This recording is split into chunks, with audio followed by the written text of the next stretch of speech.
నమస్తే జనభేరి న్యూస్ కు స్వాగతం. ముందుగా బులెటిన్ లో హెడ్లైన్స్ చూద్దాం.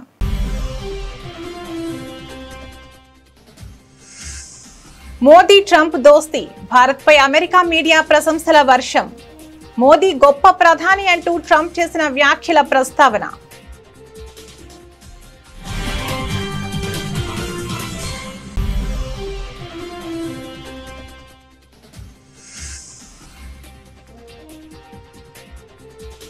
ప్రారంభమైన ఉపరాష్ట్రపతి ఎన్నిక పోలింగ్, తొలి ఓటు వేసిన ప్రధాని మోదీ.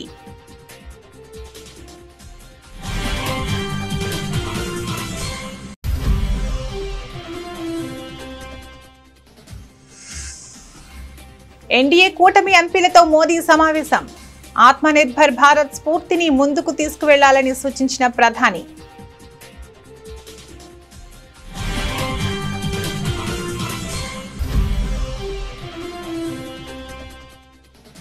బ్రిక్స్ వేదికగా జైశంకర్ కీలక వ్యాఖ్యలు.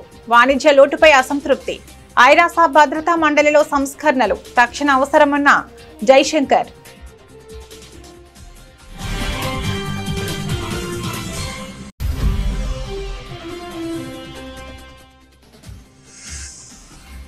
మేడారం బాసన అభివృద్ధిపై అధికారులతో సీఎం సమీక్ష. మేడారం పనులు 100 రోజుల్లో పూర్తి కావాలని ఆదేశించిన రేవంత్ రెడ్డి.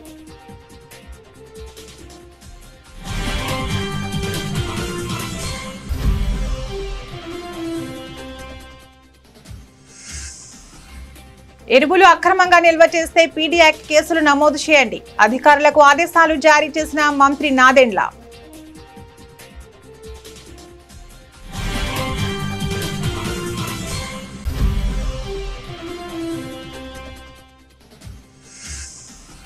కవిత సస్పెన్షన్ పై తొలిసారి పెదవి విప్పిన కేటీఆర్. మా పార్టీ అంతర్గతంగా మాట్లాడి చర్యలు తీసుకుందన్న కేటీఆర్.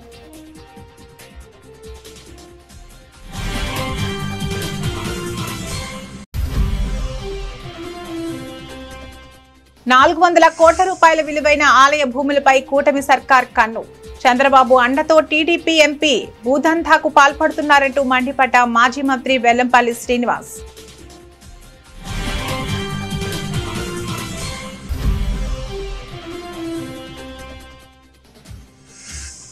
రోడ్డు విస్తరణ, సీఎం రేవంత్ రెడ్డి ఇంటి ప్రహారీ గోడ కూల్చివేత. ఇళ్లు కోల్పోయిన వారికి పరిహారం అందించాలని సీఎం ముందస్తు ఆదేశాలు.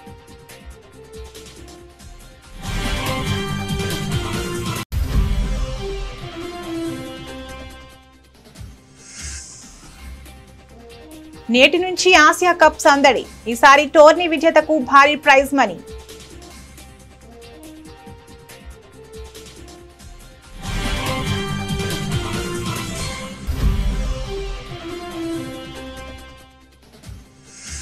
హడలెత్తిస్తున్న గోల్డ్, ఆకాశాన్నంటిన బంగారం, వెండి ధరలు. 1,10,000 దాటిన 10 గ్రాముల 24 క్యారెట్స్ గోల్డ్.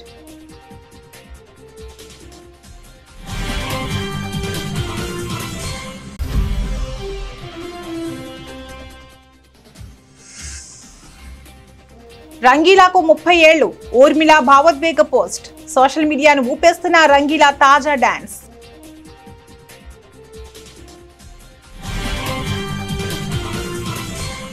భారత ప్రధానమంత్రి నరేంద్ర మోదీ, అమెరికా అధ్యక్షుడు డొనాల్డ్ ట్రంప్ మధ్య తాజాగా చోటు చేసుకున్న సానుకూల పరిణామాలను అమెరికా మీడియా నిపుణులు ప్రశంసిస్తున్నారు. ఇరు దేశాల మధ్య నెలకొన్న ఉద్రిక్తతలు తగ్గడాన్ని ప్రముఖ నిపుణుడు గోర్డాన్ చాంగ్ స్వాగతించారు. ఈ పరిణామం భారత్ అమెరికా సంబంధాలలో కొత్త అధ్యాయానికి నాంది పలుకుతోందని విశ్లేషకులు అభిప్రాయపడుతున్నారు. Gatestone Institute senior fellow Gordon Chang ఆసక్తికర వ్యాఖ్యలు చేశారు. అధ్యక్షుడు ట్రంప్ తన వైఖరిని కొంత మార్చుకున్నారు. ఇది మంచి పరిణామం, ఎందుకంటే మనం భారత్ ను చైనా వైపు పోనివ్వకూడదు. ప్రధానమంత్రి మోదీ షాంఘై సహకార సంస్థ SCO సమావేశానికి హాజరైన సైనిక కవాతుకు దూరంగా ఉన్నారు. పశ్చిమ దేశాలకు వ్యతిరేక కూటమిలో తాము భాగం కాదనే స్పష్టమైన సందేశాన్ని ఆయన చైనాకు, ప్రపంచానికి పంపారు అని చాంగ్ వివరించారు. రష్యా నుంచి ముడి చమురు కొంటున్న ఇతర దేశాలను వదిలేసి భారత్ ను మాత్రమే లక్ష్యంగా చేసుకుని టారిఫ్లు విధించడం అన్యాయమన్న భారత్ వాదనలో నిజం ఉందని అంగీకరించారు. భారత ఉపరాష్ట్రపతి ఎన్నిక పోలింగ్ మంగళవారం ఉదయం ప్రారంభమైంది. పార్లమెంట్ నూతన భవనంలోకి F101 వసుధాలో ఉదయం 10 గంటలకు ఓటింగ్ మొదలైంది. ప్రధానమంత్రి నరేంద్ర మోదీ తొలి ఓటు వేశారు. ఆ తర్వాత ఒక్కొక్కటిగా ఓటు హక్కు వినియోగించుకుంటున్నారు.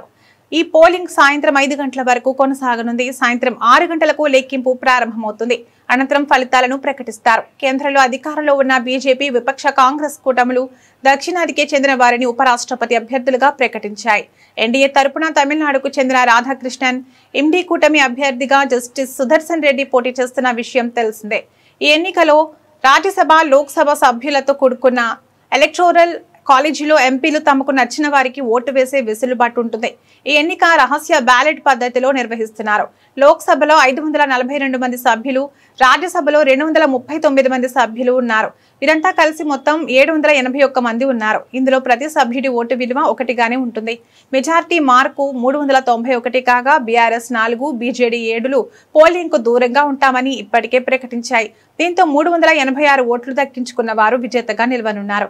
అధికార ఎన్డీఏ కూటమికి ఇప్పటి వరకు 425 సభ్యుల బలం ఉంది. 11 మంది సభ్యులున్న వైసీపీ స్వతంత్రుల మద్దతుతో మెజారిటీ 439కి పెరిగింది. అటు విపక్షాల ఇండియా కూటమికి 324 మంది బలం ఉంది. కొన్ని పార్టీలు మద్దతు ఇచ్చినా విపక్ష అభ్యర్థి విజయానికి దూరంగానే కనిపిస్తుంది. దీంతో ఎన్డీఏ అభ్యర్థి సిపి రాధాకృష్ణన్ గెలుపు ఖాయమే. ఉపరాష్ట్రపతి ఎన్నికల నేపథ్యంలో న్యూఢిల్లీలో ప్రధానమంత్రి నరేంద్ర మోదీ నిన్న ఎన్డీఏ మిత్రపక్షాల ఎంపీలతో సమావేశమయ్యారు. ఈ సందర్భంగా ఎంపీలను ఉద్దేశించి ప్రధాని మోదీ కీలక సూచనలు చేశారు. మన దేశ ఉత్పత్తులను ప్రోత్సహించేందుకు ఎన్డీఏ ఎంపీలు స్వదేశీ మేళాలను నిర్వహించాలని పిలుపునిచ్చారు. భారతదేశం సవాళ్లను అధిగమించి ఎదిగేందుకు దేశం స్వయం సమృద్ధిని సాధించడం కీలకమని అన్నారు. భారత్ పై అమెరికా సుంకాల మోత మోగిస్తున్న వేళ ప్రధాని మోదీ వ్యాఖ్యలు ప్రాధాన్యతను సంతరించుకున్నాయి. అమెరికా వంటి దేశాలు సుంకాలు విధించడం వంటి నిర్ణయాలు తీసుకుంటున్నా మనం వెనక్కి తగ్గకూడదు. ఇలాంటి సందర్భాల్లో ఆత్మనిర్భర్ భారత్ స్ఫూర్తిని ముందుకు తీసుకెళ్లాలి అని వ్యాఖ్యానించారు.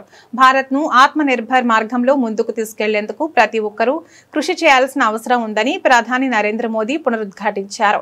మన దేశ ఉత్పత్తులను ప్రోత్సహించేందుకు ఎన్డీఏకు చెందిన పార్లమెంట్ సభ్యులు తమ నియోజకవర్గాల్లో స్వదేశీ మేళాలు నిర్వహించాలని ఆయన సూచించారు.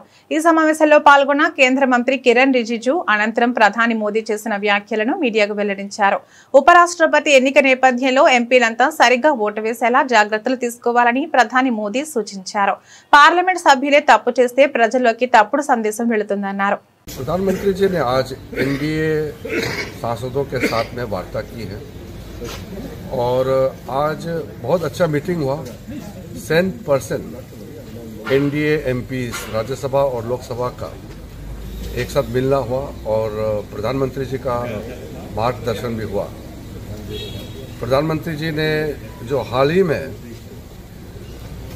पार्लियामेंट में जितना इम्पोर्टेंट बिल्स पास किए हैं उसको लेकर के बहुत अपना खुशी भी जताया, साथ साथ ये भी कहा कि इतना इम्पोर्टेंट बिल्स का सही महीने में लोगों तक जानकारी जाना चाहिए। जैसे कि ऑनलाइन गेमिंग का, गैम्बलिंग और गेमिंग को मिक्सअप करके जो हमारे युवाओं का फ्यूचर खराब हो रहा था उसके बारे में जानकारी हम लोगों को पब्लिक को देने के लिए कहा। दूसरा जीएसटी बहुत बड़ा चेंजेस जो लाए हैं उसको लेकर के हमारा देश के लोगों को सही महीने में ये समझाना है कि कितना बड़ा रिफॉर्म्स लेकर आए हैं। और आत्मनिर्भर भारत के लिए एनडीए लीडर्स को लीडरशिप रोल प्ले करने के लिए आह्वान किया है कि इतना बड़ा रिफॉर्म्स लाया है और देश को आत्मनिर्भर बनना है तो एमपीज को बढ़ चढ़ करके इसमें लीडरशिप का रोल प्ले करना चाहिए। बहुत अच्छा प्रधानमंत्री जी का मार्गदर्शन रहा है। कल इलेक्शन भी है तो ऐसे माहौल में ये अच्छा अवसर था सारा एनडीए एमपीज का मिलना और इसमें प्रधानमंत्री जी ने जो आज हम लोगों को सुझाव दिया है, मार्गदर्शन दिया है, ये सारा एमपीज ने बहुत ध्यान से सुन करके उपराष्ट्रपति का चुनाव के बाद अपने अपने क्षेत्र में ये संदेश को लेकर के जाएंगे। स्ट्रेस इस बात को लेकर के प्रधानमंत्री जी ने किया है कि मेक इन इंडिया जो स्वदेशी सामान है उसको कैसे हम आगे बढ़ाएं। एक जमाने में मेड इन जापान सामान पकड़ने से सब लोग प्राउड फील करता था कि ये मेड इन जापान सामान यूज कर रहे हैं। अब ये माहौल बनाना है कि मेक इन इंडिया स्वदेशी है, ये सामान हमारा भारत में बना हुआ है, ये कहने पर गर्व महसूस करना चाहिए।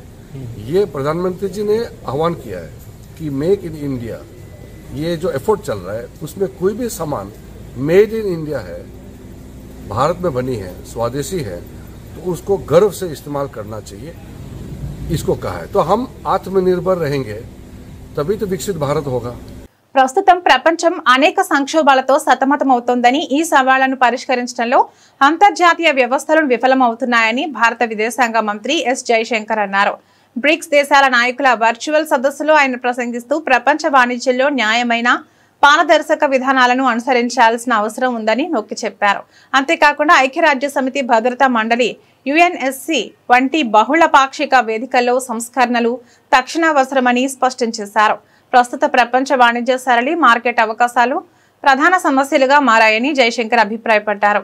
వాణిజ్యాన్ని ప్రోత్సహించడానికి నిర్మాణాత్మక సహకార వైఖరి అవసరమని, అనవసరమైన అడ్డంకులను సృష్టించడం వల్ల ఎటువంటి ప్రయోజనం ఉండదని హితవు పలికారు. వాణిజ్యేతర అంశాలతో వాణిజ్యాన్ని ముడిపెట్టడాన్ని ఆయన తప్పుపట్టారు. ఈ సందర్భంగా కొన్ని బ్రిక్స్ భాగస్వామ్య దేశాలతోనే భారత్కు అత్యధిక వాణిజ్య లోటు ఉందని, ఈ సమస్యకు సత్వర పరిష్కారాలు కనుగొనాలని తాము ఒత్తిడి చేస్తున్నామని ఆయన గుర్తు చేశారు.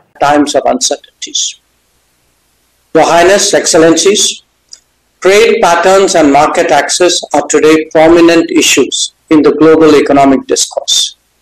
The world requires constructive and cooperative approaches to promote trade that is sustainable.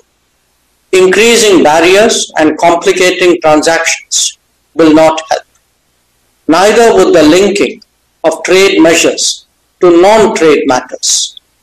The BRICS itself can set an example by reviewing trade flows among its member states. Where India is concerned, some of our biggest deficits are with BRICS partners, and we've been pressing for expeditious solutions. We hope that this realization will be part of the takeaways from today's meeting. The international trading system is based on the foundational principles of open, fair, transparent, non-discriminatory, inclusive, equitable, and a rules-based approach with special and differential treatment for developing countries. India strongly believes that this should be protected and nurtured. Excellencies, the world today also seeks an urgent resolution of ongoing conflicts. The global south has experienced a deterioration in its food, energy, and fertilizer security. Where shipping is targeted, not just trade, but livelihoods also suffer. A selective protection cannot be a global answer. An early end to the hostilities and undertaking diplomacy to ensure a durable solution is the obvious pathway before us.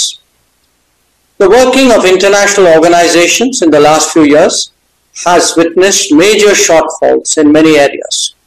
On key issues, we have unfortunately seen that gridlocks have undermined the search for common ground. These experiences have only made the case for reformed multilateralism generally, and that of the United Nations and its Security Council specifically, more urgent. The BRICS have taken a positive view of this need for reform, and we expect that it would collectively become a strong voice for much awaited change. Excellencies, even as the world grapples with policy changes, we must not lose sight of bigger concerns, especially climate change. Sadly, మేడారంలో చేపట్టనున్న అభివృద్ధి పనులను 100 రోజుల్లో పూర్తి చేయాలని CM Revanth Reddy ఆదేశించారు. జంపన్న వాగులో నీరు నిలిచేలా ప్రాంతాల వారీగా ఎక్కడికక్కడ చెక్ డ్యాంల నిర్మాణాలకు ప్రణాళికలు రూపొందించాలని సూచించారు. ఈ వారంలో తానే స్వయంగా వచ్చి క్షేత్రస్థాయిలో పనులను పరిశీలిస్తానని, అందుకు సంబంధించిన ఏర్పాట్లు చేసుకోవాలన్నారు. మేడారం బాసర ఆలయాల అభివృద్ధి పనులపై సీఎం రేవంత్ రెడ్డి ఉన్నత స్థాయి సమీక్ష నిర్వహించారు. మేడారం అభివృద్ధికి సంబంధించిన డిజైన్లను పరిశీలించిన సీఎం పూర్తిగా సహజ సిద్ధమైన రాతి కట్టడాలతో నిర్మాణాలు ఉండేలా చర్యలు తీసుకోవాలన్నారు. భక్తులకు సౌకర్యంగా ఉండేలా ఎంట్రీ, ఎగ్జిట్, పార్కింగ్ వసతులు ఉండాలని సూచించారు. మేడారం మహాజాతర నాటికి భక్తులకు ఎలాంటి ఇబ్బందులు కలగకుండా చర్యలు తీసుకోవాలన్నారు. ఆలయ విస్తరణ వలన అభివృద్ధికి సంబంధించి స్థానిక సెంటిమెంట్ గౌరవించడంతో పాటు నిపుణులు పూజారుల అభిప్రాయాలను పరిగణలోకి తీసుకోవాలని సూచించారు.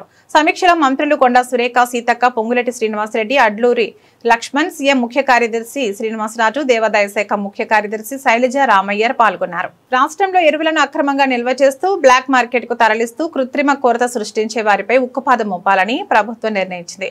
అలాంటి అక్రమార్కులపై సాధారణ 6A కేసులు కాకుండా నేరుగా పీడీ యాక్ట్ కింద కేసులు నమోదు చేసి కఠినంగా శిక్షించాలని రాష్ట్ర పౌర సరఫరాల శాఖ మంత్రి, ఏలూరు జిల్లా ఇన్ఛార్జ్ నాదెండ్ల మనోహర్ అధికారులను ఆదేశించారు. ఏలూరు కలెక్టరేట్ లో జిల్లాలో ఎరువుల సరఫరా పంపిణీపై నిర్వహించిన సమీక్ష సమావేశంలో ఆయన ఈ కీలక ఆదేశాలు జారీ చేశారు. జిల్లాలో యూరియా కొరత ఉందంటూ వస్తున్న ప్రచారంలో వాస్తవం లేదని మంత్రి నాదెండ్ల మనోహర్ స్పష్టం చేశారు. ఈ సీజన్లో జిల్లాకు 33,762 మెట్రిక్ టన్నుల ఎరువులు అవసరం కాగా ఇప్పటికే 32,757 మెట్రిక్ టన్నులు సరఫరా చేశామని, మరో 2 రోజుల్లో అదనంగా 2,200 టన్నులు అందుబాటులోకి వస్తాయని గణాంకాలతో సహా తెలిపారు. గత ఏడాదితో పోలిస్తే ఈసారి అధికంగానే ఎరువులను అందించామని గుర్తు చేశారు. జిల్లాలో మేము చేస్తున్న ఈ సమీక్ష కార్యక్రమాల్లో ఏ విధంగా రైతుని ఆదుకోవాలనే దానిపైన మేము మా గౌరవ ముఖ్యమంత్రి గారు చంద్రబాబు నాయుడు గారు, అదేవిధంగా రాష్ట్ర ఉప ముఖ్యమంత్రి గారు పవన్ కళ్యాణ్ గారు తీసుకున్న చొరవ వలన ప్రతిరోజు మేము రైతాంగానికి భరోసా ఇచ్చుకుంటూ ముందుకు వస్తూ ఉన్నాం. ఈ జిల్లాలో 33,762 మెట్రిక్ టన్నులు గాను ఈ రోజుకి ఖరీఫ్లో 32,757 మెట్రిక్ టన్నులు సరఫరా చేయడం జరిగింది. రాబోయే రోజుల్లో మరొక 2,200 మెట్రిక్ టన్నులు అందుబాటులో ఉంచి ఎక్కడ కూడా రైతుల్లో కొరత వచ్చిందనే భావన రాకుండా ఓ ప్రయత్నం చేస్తున్నాం. అయితే సహజంగా ఇక్కడ ఉద్యాన పంటలు ఎక్కువ ఉన్నాయి. పామాయిల్ కోసం తెలియక కొంతమంది రైతులు ఇప్పుడే యూరియా తీసుకెళ్ళడానికి కోసం చేస్తున్న ప్రయత్నాన్ని ఆ సమాచారం లోపం లేకుండా వాళ్ళలో కూడా అవగాహన పెంచే విధంగా ఒక ప్రయత్నం తప్పకుండా మేము చేస్తాం. రైతులందరినీ కూడా మేము మనస్ఫూర్తిగా కోరుతున్నాం. పత్తి రైతులు కానివ్వండి, మిర్చి రైతులు కానివ్వండి, ఎవ్వరు కూడా మీరు ఆందోళన చెందవసరం లేదు. తెలంగాణ జాగృతి అధ్యక్షురాలు తన సోదరి కవితను పార్టీ నుంచి సస్పెండ్ చేయడంపై బీఆర్ఎస్ వర్కింగ్ ప్రెసిడెంట్ కేటీఆర్ స్పందించారు. ఈ రోజు జరిగిన మీడియా సమావేశంలో కవిత సస్పెన్షన్ గురించి విలేకరులు అడిగిన ప్రశ్నకు ఆయన సమాధానమిచ్చారు. కవిత సస్పెన్షన్ పై ఆయన మొదటిసారిగా స్పందించారు. కవితపై మా పార్టీ చర్చించి చర్యలు తీసుకుంది. చర్యలు తీసుకున్న తర్వాత ఇక నేను మాట్లాడటానికి ఏమీ లేదు అని ఆయన స్పష్టం చేశారు. కవితపై వేటు అనేది పార్టీ అంతర్గతంగా చర్చించి తీసుకున్న నిర్ణయమని, ఆ ప్రక్రియ పూర్తయిన తర్వాత వ్యక్తిగతంగా తాను దీనిపై ఎలాంటి వ్యాఖ్యలు చేయదలుచుకోలేదని ఆయన తేల్చి చెప్పారు. పార్టీలో చర్చించి నిర్ణయం తీసుకున్నాక దాని గురించి మాట్లాడి విషయాన్ని పొడిగించదలుచుకోలేదని అన్నారు. See Rahul, I'll tell you one thing. Whatever had to be discussed has been discussed in the party. Action has been taken. Once action has been taken, there is nothing further that I can add or comment. Because whatever had to be discussed internally on party forums, we have done that. And we have acted.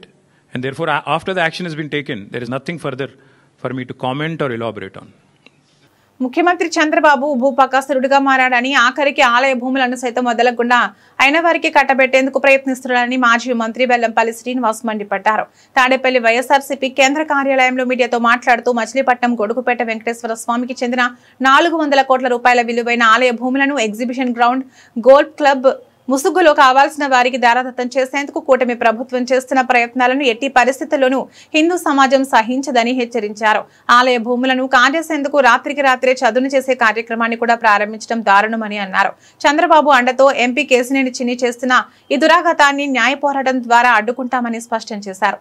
ఏదైతే మచిలీపట్నానికి చెందిన వెంకటేశ్వర స్వామి యొక్క గొడుగుపేట వెంకటేశ్వర స్వామి యొక్క ఆలయానికి సంబంధించి 39.99 ఎకరాల భూమిని కబ్జా చేయడానికి కూటమి ప్రభుత్వం పన్నాగం పన్నడం జరిగింది. దానిలో భాగంగానే మన ఎన్టీఆర్ జిల్లా కలెక్టర్ గారు ఆయన మిగతా వాటి మీద శ్రద్ధ ఎంతవరకు చూపెడతారో తెలియదు, కానీ ఈ దేవాదాయ శాఖ ల్యాండ్స్ మీద మాత్రం శ్రద్ధ ఎక్కువ చూపెడుతున్నారు. జనరల్గా ఎవరైనా డిస్ట్రిక్ట్ కలెక్టర్ అంటే ప్రభుత్వ భూములు కానీ ఏదైనా సరే కాపాడాల్సిన బాధ్యత అందరికంటే కూడా ఎక్కువగా ఉంటుంది అతనికి. కానీ ఆయనే కలెక్టర్గా ఉండి 22/7 తారీఖు నాడు 39.99 ఎకరాల భూమిని ఒక 35 ఎకరాలని ఏదో ఎగ్జిబిషన్ గ్రౌండ్స్కి ఇవ్వాలని చెప్పని, అదేవిధంగా ఒక 5 ఎకరాలని గోల్ఫ్ క్లబ్బులకు ఇవ్వాలని చెప్పని భారత్ గోల్ఫ్ ప్రైవేట్ లిమిటెడ్ అని చెప్పని 5 ఎకరాలు వీరికి ఇవ్వాలని స్వయంగా కలెక్టరే ప్రిన్సిపల్ సెక్రటరీకి లెటర్ రాశారు. కలెక్టర్కి ఇందులో ఆయనకి ఏమి దీంట్లో లాభం పొందుతున్నారో నాకు అర్థం కాని పరిస్థితి. ఎందుకంటే ఒక కలెక్టర్ వచ్చేసి ఒక 5 ఎకరాలేమో గోల్ఫ్ క్లబ్ కంట 35 ఎకరాలేమో ఎగ్జిబిషన్ సొసైటీకి ఇవ్వాలని చెప్పని స్థానిక ఎంపీ గారు కేశినేని చిన్ని గారి యొక్క ఆదేశాలతో ఈ కలెక్టర్ గారు ఇద్దరు కలిసి పనిచేస్తున్న సంగతి మనందరూ కూడా అర్థమవుతుంది. ఎందుకంటే దేవాదాయ శాఖ భూమికి కొన్ని పరిధులు ఉంటాయి. ఏదైనా ల్యాండ్ మనం లీజ్ తీసుకోవాలంటే ఆక్షన్ వేసే పద్ధతి కానీ ఇవన్నీ కూడా కోర్టు పరిధిలో మానిటరింగ్ జరుగుతూ ఉంటాయి. కానీ వాటన్నిటి కూడా అతిక్రమించే విధంగా ఏదో విజయవాడ ఉత్సవం అని చెప్పని ఎగ్జిబిషన్ గ్రౌండ్స్కి ఈ ల్యాండ్స్ ఇచ్చేయడం అనేది చాలా బాధాకరం. చంద్రబాబు నాయుడు గారికి అమరావతిలో 1000 ఎకరాల ల్యాండ్స్ ఉన్నాయి కదా, వాటిలో ఈ పెట్టకూడదా? అంటే దేవాదాయ శాఖ భూములే మీకు కనిపిస్తున్నాయా? అంటే దేవాదాయ శాఖ భూమి అయితే కనుక ఎవరు పట్టించుకోరు, వాటిని మనం ఎలాగైనా ఇచ్చేయచ్చు అని చెప్పని మీకు కనబడుతున్నాయా? అంటే గోల్ఫ్ క్లబ్లు అంటే క్లబ్బులకి, పేకాట క్లబ్బులకి, మీరు రెస్టారెంట్లకి, వాటికి దేవాదాయ శాఖ భూములు వాడతారా? నేను కూటమిలో ఉన్న భారతీయ జనతా పార్టీ నాయకులు కూడా నేను కోరుకుంటున్నాను, మీరు చిన్న ఇది హిందుత్వానికి ఏదైనా జారా జరిగితే మీరు అందరూ బయటకు వస్తారు కదా. 40 ఎకరాల ల్యాండ్ కనుక ఈ కూటమి ప్రభుత్వం, మీరు పార్ట్నర్షిప్గా ఉన్న ప్రభుత్వం ఈ విధంగా చేస్తుంటే మీరు ఎవరు నోరు తెరవరా? నేను మాధవ్ గారిని ప్రశ్నిస్తున్నాను, పురంధేశ్వరి గారిని ప్రశ్నిస్తున్నాను, వీర్రాజు గారిని అడుగుతున్నాను, మీరు ఎందుకు మాట్లాడట్లేదు? అదేవిధంగా సనాతన ధర్మానికి ఈ రాష్ట్రంలో కాపాడే ఏకైక వ్యక్తి అని చెప్పుకుంటారు కదా పవన్ కళ్యాణ్ గారు. అంటే మీరు 40 ఎకరాల భూమిని ఈ క్లబ్బులకి ఇచ్చేస్తుంటే మీరు చూస్తూ కూర్చుంటారా? ఇదేనా మీకు సనాతన ధర్మం అంటే? సనాతన ధర్మం అంటే దేవాదాయ శాఖ భూములు తీసుకెళ్ళిపోయి పేకాట క్లబ్బులకిను గోల్ఫ్ క్లబ్బులకి ల్యాండ్స్ ఇచ్చేస్తారా? ఇప్పటికే లీజులో నడుస్తున్నాయి. ఆల్రెడీ మే 15వ తారీఖు నాడు ఆ లీజులు ఆల్రెడీ బొర్రా రవి గారు అభివృద్ధి పనుల విషయంలో సీఎం రేవంత్ రెడ్డి ప్రజలకు ఆదర్శంగా నిలిచారు. తాను పాలకొన్ని అనే తేడా లేకుండా తన స్వగ్రామంలో జరుగుతున్న రోడ్డు విస్తరణ పనుల కోసం తన ఇంటి ప్రహారీ గోడను సైతం తొలగించేందుకు అంగీకరించారు. నాగర్ కర్నూలు జిల్లా వంగూరు మండలంలోని సీఎం స్వగ్రామమైన కొండారెడ్డిపల్లిలో ఈ ఘటన చోటు చేసుకుంది. గ్రామంలో 4 వరుసల రహదారి నిర్మాణ పనులు ప్రస్తుతం శరవేగంగా జరుగుతున్నాయి. ఈ పనుల్లో భాగంగా చేపట్టిన రోడ్డు విస్తరణలో భాగంగా గ్రామంలోని 43 ఇళ్లను పాక్షికంగా తొలగించాల్సి వచ్చింది. ఈ క్రమంలోనే 2 రోజుల క్రితం అధికారులు ముఖ్యమంత్రి ఇంటి ప్రహారీ గోడను కూడా కూల్చివేశారు. ప్రస్తుతం ఆ గోడ పునర్నిర్మాణ పనులు జరుగుతున్నాయి. ఈ విషయంపై అదనపు కలెక్టర్ దేవసహాయం మాట్లాడుతూ రహదారి విస్తరణలో ఇళ్లు కోల్పోతున్న బాధితులందరికీ పరిహారం అందించాలని 2 నెలల క్రితమే ముఖ్యమంత్రి తమను ఆదేశించారని తెలిపారు. ఆయన ఆదేశాల మేరకే పరిహార ప్రక్రియ పూర్తి చేసి రోడ్డు నిర్మాణ పనులను వేగవంతం చేసినట్లు వివరించారు.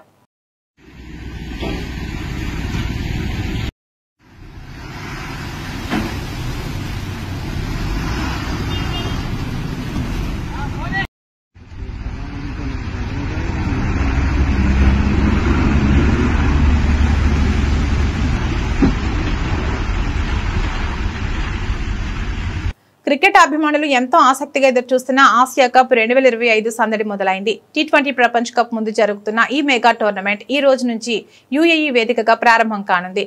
డిఫెండింగ్ ఛాంపియన్ గా బరిలోకి దిగుతున్న టీమిండియా మరోసారి టైటిల్ పై కన్నేసింది. ఈ పొట్టి ఫార్మాట్ టోర్నీలో మొత్తం 8 ఆసియా జట్లు పాల్గొంటున్నాయి.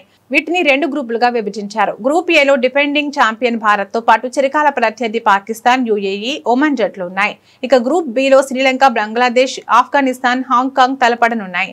టోర్నమెంట్ లో భాగంగా నేడు అబుదాబి వేదికగా ఆఫ్ఘనిస్తాన్, హాంకాంగ్ మధ్య తొలి మ్యాచ్ జరగనుంది. భారత జట్టు తన తొలి మ్యాచ్ ను రేపు UAEతో ఆడనుంది. ఇక యావత్ క్రికెట్ ప్రపంచం ఎదురు చూస్తున్న Bharat Pakistan high voltage match ఈ నెల 14న జరగనుంది.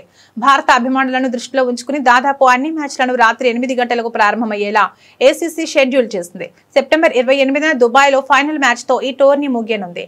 ఈసారి టోర్నీ విజేతకు భారీ ప్రైజ్ మనీ ప్రకటించారు. బంగారం ధరలు చరిత్రలో ఎన్నడూ లేనంత గరిష్ట స్థాయికి చేరాయి. పసిడి ప్రియులకు భారీ షాక్ ఇస్తూ ధరలు ఆకాశానంటాయి. మంగళవారం ఒక్కరోజే భారీగా పెరిగి తులం 10 గ్రాములు స్వచ్ఛమైన బంగారం ధర ఏకంగా 1,10,000 రూపాయల మార్కును దాటి సరికొత్త రికార్డు సృష్టించింది. వెండి ధరలు కూడా అదే ధరలో పయనిస్తూ కొనుగోలుదారులకు చుక్కలు చూపిస్తున్నాయి.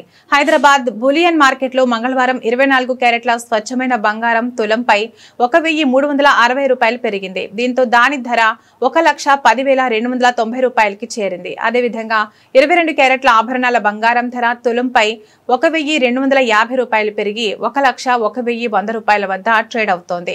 ఆంధ్రప్రదేశ్లోని విజయవాడ, విశాఖపట్నం మార్కెట్లలో కూడా ఇవే ధరలు కొనసాగుతున్నాయి. బంగారంతో పాటే వెండి ధరలు కూడా భగ్గుమన్నాయి. హైదరాబాద్ మార్కెట్లో కిలో వెండిపై ఒక్కరోజే 3,000 రూపాయలు పెరగడంతో దాని ధర 1,40,000 రూపాయల వద్దకు చేరింది. దేశ రాజధాని ఢిల్లీలో సైతం ఇదే పరిస్థితి నెలకొంది. ఢిల్లీలో 24 క్యారెట్ల బంగారం తులం ధర 1,10,440 రూపాయలు కాగా 22 క్యారెట్ల బంగారం 1,01,250 రూపాయలు వద్ద అమ్ముడవుతోంది. అయితే ఢిల్లీలో కిలో వెండి ధర 1,30,000 రూపాయల వద్ద ట్రేడ్ అవుతోంది. ఒకే రోజు ఇంత భారీ స్థాయిలో ధరలు పెరగడంతో బంగారం కొనాలనుకునే సామాన్య మధ్యతరగతి ప్రజలు ఆందోళన వ్యక్తం చేస్తున్నారు. ఒకప్పుడు తన అందం, అభినయంతో కుర్రకారు గుండెల్లో గిలిగింతలు పెట్టిన నటి ఊర్మిళ మటోండ్కర్ మళ్లీ ఆ పాత రోజులను గుర్తు చేశారు. తాను స్టార్ గా ఎదగడానికి కారణమైన రంగీలా చిత్రం విడుదలై 30 ఏళ్లు పూర్తయిన సందర్భంగా ఆ చిత్రంలోని ఐకానిక్ పాటకు డాన్స్ చేసి అభిమానులను ఆశ్చర్యపరిచారు. 3 దశాబ్దాలైనా తనలో గ్రేస్ తగ్గలేదని నిరూపిస్తూ ఆమె పంచుకున్న వీడియో ఇప్పుడు సోషల్ మీడియాలో వైరల్ అవుతోంది. ఈ ప్రత్యేక సందర్భాన్ని పురస్కరించుకుని ఊర్మిళ తన ఇన్స్టాగ్రామ్ లో ఓ భావోద్వేగ భరితమైన పోస్ట్ పెట్టారు. రంగీలా సినిమాలోని సూపర్ హిట్ గీతం రంగీలా రేకు స్టెప్పులేస్తున్న వీడియోను పంచుకున్నారు. రంగీలా కేవలం ఒక సినిమా కాదు, అదొక గొప్ప అనుభూతి. ప్రతి పాట ఒక వేడుక. 30 ఏళ్ల క్రితం మిమ్మల్ని మంత్రముగ్ధుల్ని చేసిన ఈ సినిమా ఈనాటికి అదే శక్తితో ఆ మొదటి క్షణంలోకి తీసుకెళ్తుంది. కలలు కనే ధైర్యాన్నిచ్చి నన్ను ఆదరించిన మీ ప్రేమకు ధన్యవాదాలు అని ఊర్మిళ తన మనసులోని మాటలను పంచుకున్నారు. 1995లో సంచలన దర్శకుడు రామ్ గోపాల్ వర్మ దర్శకత్వంలో వచ్చిన రంగీలా అప్పట్లో ఓ ట్రెండ్ సెట్టర్ గా నిలిచింది. ఆమిర్ ఖాన్, జాకీ ష్రాఫ్, ఊర్మిళ ప్రధాన పాత్రలో నటించిన ఈ రొమాంటిక్ మ్యూజికల్ డ్రామా బాక్సాఫీస్ వద్ద భారీ విజయాన్ని అందుకుంది. ముఖ్యంగా ఈ చిత్రంతో ఊర్మిళ మటోండ్కర్ ఓవర్ నైట్ స్టార్ గా మారిపోయారు. ఆమె గ్లామర్, నటన యువతను విపరీతంగా ఆకట్టుకున్నాయి. ఊర్మిళ షేర్ చేసిన ఈ వీడియో ప్రస్తుతం సోషల్ మీడియాలో వైరల్ గా మారింది. బులెటిన్ ముగించే ముందు హెడ్లైన్స్ మరొకసారి.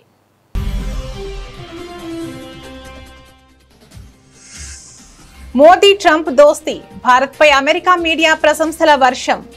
మోదీ గొప్ప ప్రధాని అంటూ ట్రంప్ చేసిన వ్యాఖ్యల ప్రస్తావన.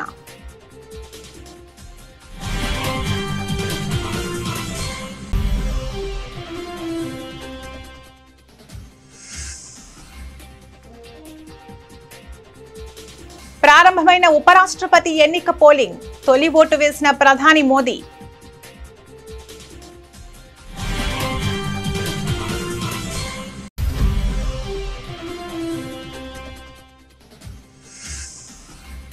ఎన్డీఏ కూటమి ఎంపీలతో మోదీ సమావేశం. ఆత్మనిర్భర్ భారత్ స్ఫూర్తిని ముందుకు తీసుకువెళ్లాలని సూచించిన ప్రధాని.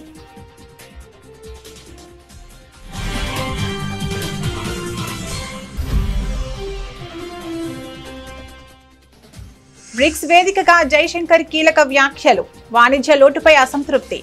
ఐరాస భద్రతా మండలిలో సంస్కరణలు తక్షణ అవసరమన్న జైశంకర్.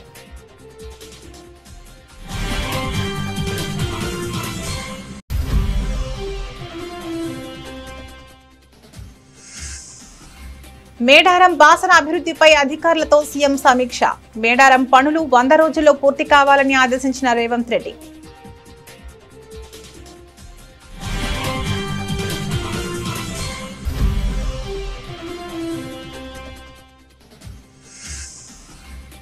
ఎరువులు అక్రమంగా నిల్వ చేస్తే పీడీ యాక్ట్ కేసులు నమోదు చేయండి. అధికారులకు ఆదేశాలు జారీ చేసిన మంత్రి నాదెండ్ల.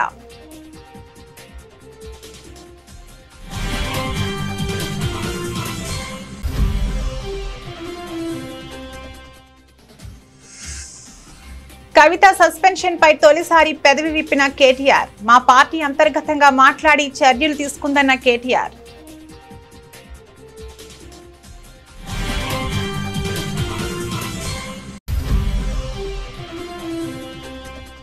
₹400 కోట్ల విలువైన ఆలయ భూములపై కూటమి సర్కార్ కన్ను.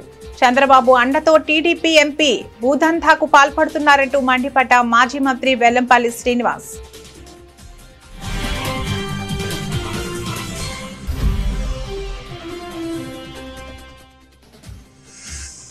రోడ్డు విస్తరణ, సీఎం రేవంత్ రెడ్డి ఇంటి ప్రహారీ గోడ కూల్చివేత. ఇళ్లు కోల్పోయిన వారికి పరిహారం అందించాలని సీఎం ముందస్తు ఆదేశాలు.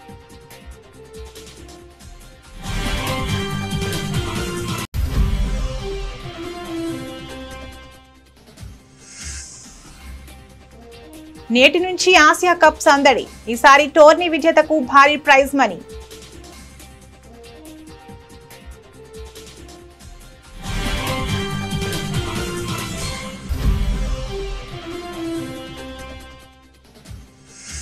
హడలెత్తిస్తున్న గోల్డ్, ఆకాశానంటిన బంగారం వెండి ధరలు 1,10,000 దాటిన 10 గ్రాముల 24 క్యారెట్స్ గోల్డ్.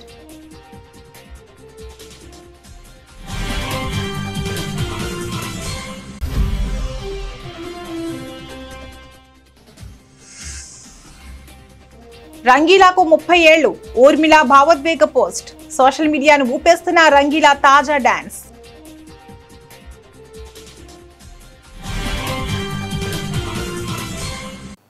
ఇవి ఇప్పటివరకు ఉన్న బులెటిన్ అప్డేట్స్. మరో బులెటిన్లో మళ్ళీ కలుద్దాం. నమస్తే.